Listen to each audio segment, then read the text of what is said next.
Raise up an army, oh God. Raise up an army, oh God. Not afraid. Be not afraid.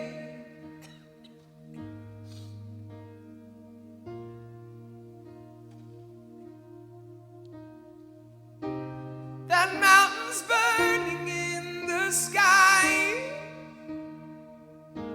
to the heart of heaven.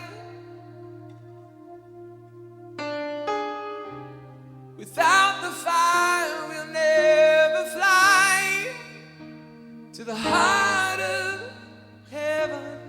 God says to Israel, he says, you know what, I wanted to speak directly to you, but you were afraid of the fire.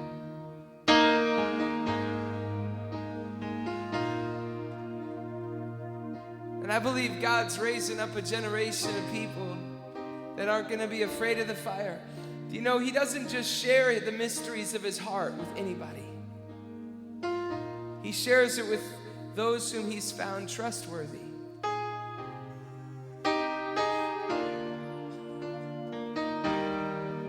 Raise us up, oh God, raise us up, oh God. Give us backbone, give us backbone, give us backbone, give us backbone, give us backbone in the Spirit. We lay it on down, lay it all down, lay it all down for the heart of heaven. We lay it all down, lay it all down, lay it all down for the heart of heaven. We lay it on down, lay it all down, lay it all down for the heart of heaven. You know what? Sometimes no compromise means no compensation.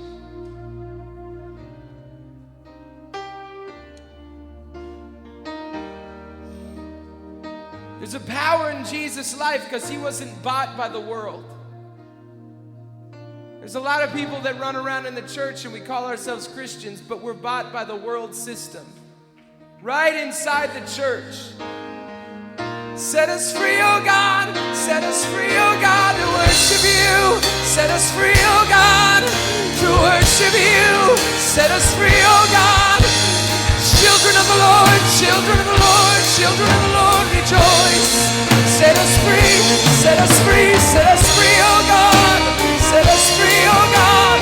Set us free, oh God. Break off that man-pleasing spirit, God.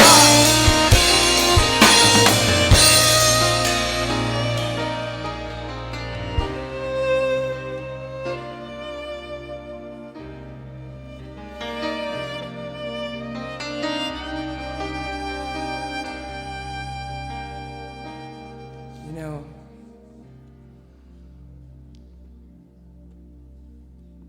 one day I was sitting before the Lord and I just said, Lord, I want to be a part of your army. And I believe that's what God's raising up tonight, his army. He's not raising up a choir, he's raising up an army. And I believe the first way he does that is by making us sons and daughters attentive to hear his voice. Open up our ears, oh God, that we may hear.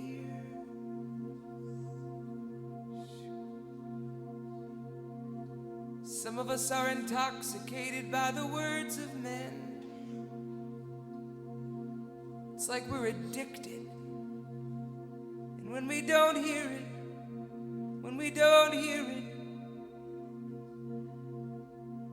it's like we can't even live.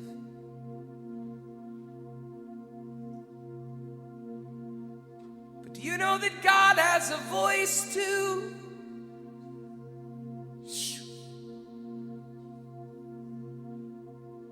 He doesn't magnify it.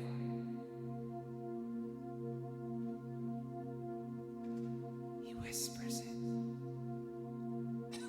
You are my beloved. You are my beloved.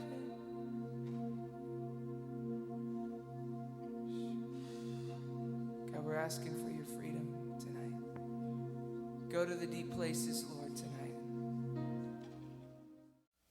And I'm calling tonight a generation to come forward that I could sing over tonight in the Spirit for a while. God's going to raise up an army, and He's going to begin to set you free. How many of you tonight could just put your hand up and say, I've been bound? Some of you are just bound by the fear of man. Some of you want to move forward in things, but you're totally bound up by the fear of man, what people think. How many of you, I mean, like me, sometimes I get frustrated and I'm just saying, Lord, set us free. This is not what we were supposed to be living in. I remember my wife, when she did a study of the word salvation in the New Testament, 85% of the times that Jesus is talking about salvation, He's talking about right here and right now. Only God is the judge of your eternity. But I'll tell you, most of us, like me, I always say this. I grew up in the church. I went to church every Sunday. I went to church every Wednesday. I went to church Sunday night. I went to church on Thursday for choir rehearsal. But I wasn't really free. I'm not talking about being whatever I want to be. It doesn't even have to do with me. I'm talking about the freedom when you are moved by the very will and desire and passion of the Father.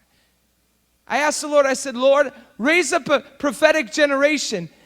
But God, first show me, what is it to be prophetic? Is it like having Christian psychic hotlines? And the Lord said, no. What it means to be prophetic, it's not that you'd be consumed by the future or fortune and fame of men, but that you'd be consumed by the feelings of my heart, Jason. God, raise up a generation that's consumed. Most of the issues that you deal with have nothing to do with you, if it really gets down to it. Most of depression, it has nothing to do with you. It's that we live in a world that teaches us from the time we're young, even in Christianity, that what other people think of you is your business. But I declare over you, what other people think of you is not your business. It's not your job. It's not your job to try to think over other people.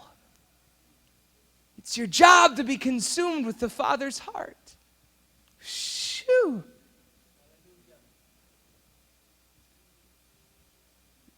I think you ought to just come to that call from the Lord tonight. Just come. Just come right down here.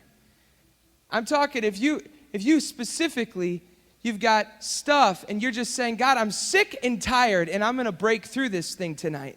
I'm sick and tired of being manipulated by man-pleasing spirits, religion, all this stuff of this world. You're just saying tonight, God, I'm responding to a call. Do you know that when Jesus called you, He did not call you to be what Peter wanted you to be? He called you just to be with Him. We spend a lot of our time in church. I will never tell you that you need to worship the way I lead worship. I'm not going to give you, somebody asked me one time, why don't you write a book about worship? I don't want to write a book. Because I don't think it should be my 15 steps of the way Jason Upton leads worship. You need to lead worship the way God creates you to lead worship. I don't even know that I'm a worship leader, for crying out loud. I don't even know what I am. I just love God. And every moment I'm getting freer. And I'm going with you tonight to a place of freedom in the Spirit, that we can hear the voice of the Father crying out over us. Shh.